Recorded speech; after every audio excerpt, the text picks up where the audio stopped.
Les palais sont considérés comme de luxueux et grands lieux de résidence. C'est la résidence d'un chef d'État ou d'un autre dignitaire de haut rang, ainsi que la demeure des rois, des reines et des personnalités politiques d'un État. Le monde compte de nombreux palais impressionnants. Si certains d'entre eux sont réputés pour leur infrastructure exceptionnelle, d'autres ont la réputation de faire partie de la période antique. La plupart des palais retiennent plus ou moins l'attention.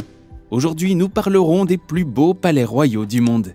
Mais avant de commencer, assurez-vous de vous abonner à la chaîne et d'activer la cloche des notifications pour ne pas passer à côté de contenus encore plus intéressants. Bon visionnage!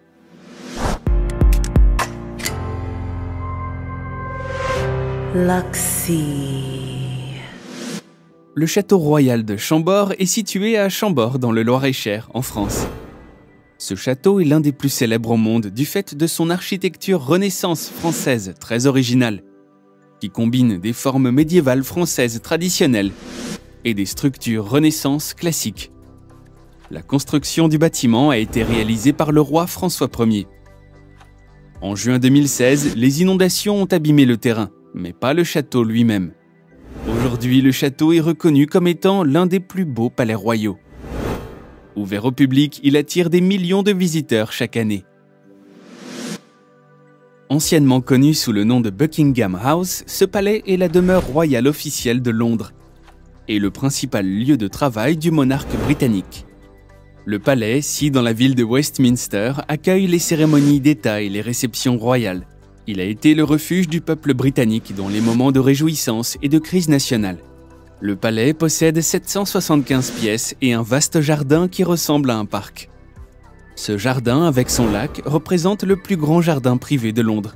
Les salons privés, qui sont utilisés pour les événements officiels et les réceptions d'État, sont ouverts au public tous les ans pendant la plus grande partie des mois d'août et de septembre, ainsi que certains jours en hiver et au printemps.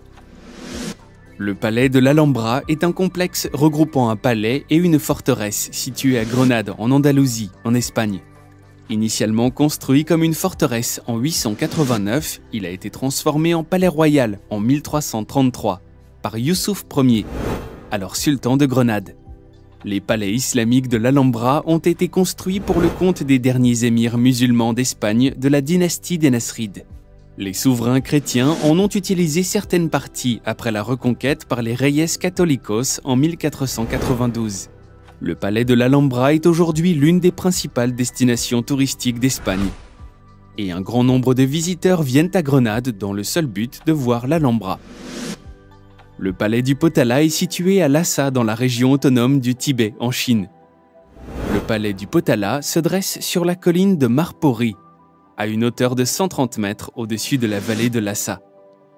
Il s'élève à 170 mètres et constitue la plus grande structure monumentale de tout le Tibet. Même si un palais avait déjà été construit à cet endroit au 7e siècle, les travaux de construction du palais actuel ont commencé en 1645, au cours du règne du 5e Dalaï Lama. En 1648, le Potrang Karpo, ou palais blanc, était achevé. Le Potrang Marpo, ou palais rouge, a été ajouté entre 1690 et 1694. Le palais du Potala est demeuré la résidence des Dalaï Lama jusqu'à ce que le 14e Dalaï Lama se réfugie en Inde, à la suite de l'invasion chinoise en 1959. Érigée entre 1406 et 1420, la cité interdite était le palais impérial chinois du temps de la dynastie Ming, jusqu'à la fin de la dynastie Qing. Située au centre de Pékin, en Chine, elle abrite aujourd'hui le musée du palais. Durant près de 500 ans, elle a été la résidence des empereurs et de leurs familles, ainsi que le centre cérémoniel et politique du gouvernement chinois. Le palais se compose de 980 bâtiments et couvre 720 000 m².